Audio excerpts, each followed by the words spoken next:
Hello, I'm Brenda Dater, Executive Director at AANE.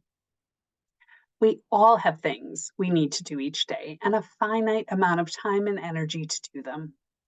Many of us face similar barriers in accomplishing tasks, but autistic people can experience heightened levels of stress and exhaustion navigating a world not set up to accommodate them. This can make accomplishing tasks and managing daily life even more difficult. I'd like to share some of the key strategies I've learned from my own life, my autistic daughter, and the many autistic individuals I have worked with over the years. First, be aware of challenging days or weeks and plan how you'll replenish yourself.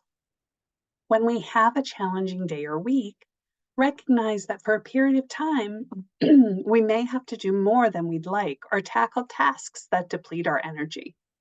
My autistic daughter gave me permission to share that when she has to make a phone call about a health insurance problem that can't be addressed by email or text, she has to clear her calendar of any other hard tasks that day so she can make the call.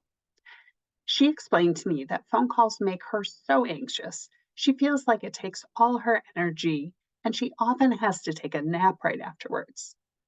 Although she does not enjoy the task of making phone calls, she knows sometimes she has to do it, and she modifies her day so that she can replenish her energy by spending time with our dog or reading something she enjoys.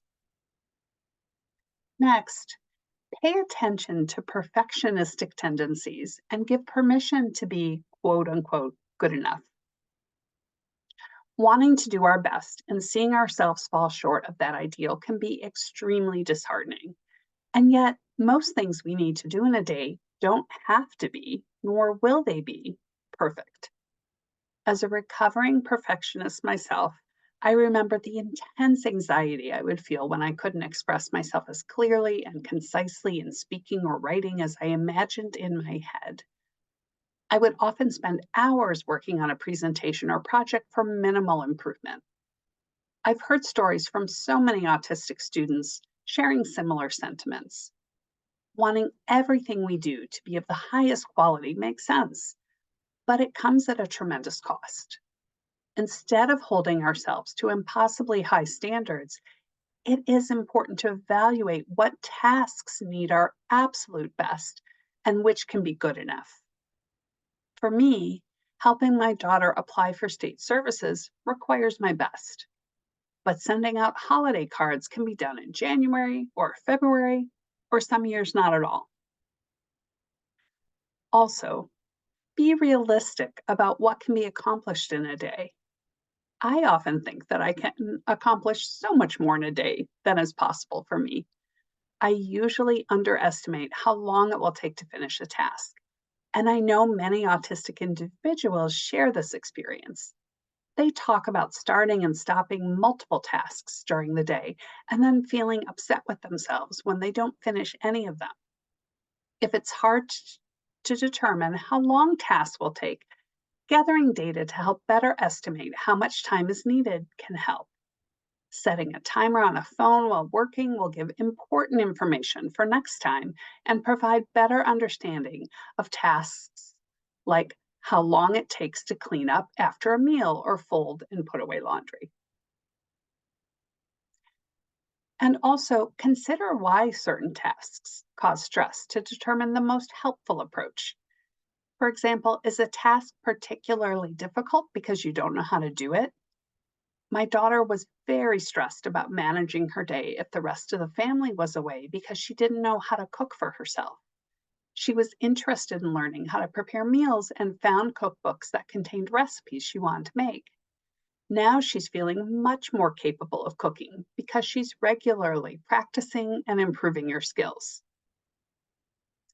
Or do you know how to do the task but have a hard time initiating? If a task is not fun or interesting, it can be hard to get started.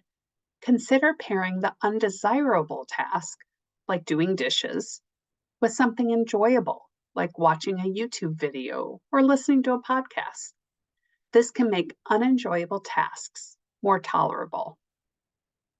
Or is the task challenging because it is new? Everyone starts as a beginner with a new task or skill. It takes time and persistence to get better at things. Make peace with being a novice and understand that the work put into learning and practicing a task will make it easier to accomplish over time. And lastly, build in time for things you enjoy. To help reduce the impact of day to day stress, we need to build in time for things we enjoy. Think about and plan time to do things that restore energy each day away from the demands and external expectations of others. Spending time with the topics and things that interest us can lead to decreased stress, reduced anxiety, and create connections with others who enjoy the same things. And please remember that when we make mistakes or don't accomplish everything we want in a day, we'll have more chances in the days ahead. We need to be kind to ourselves as we learn what works and helps us feel like we can manage and flourish in our daily life.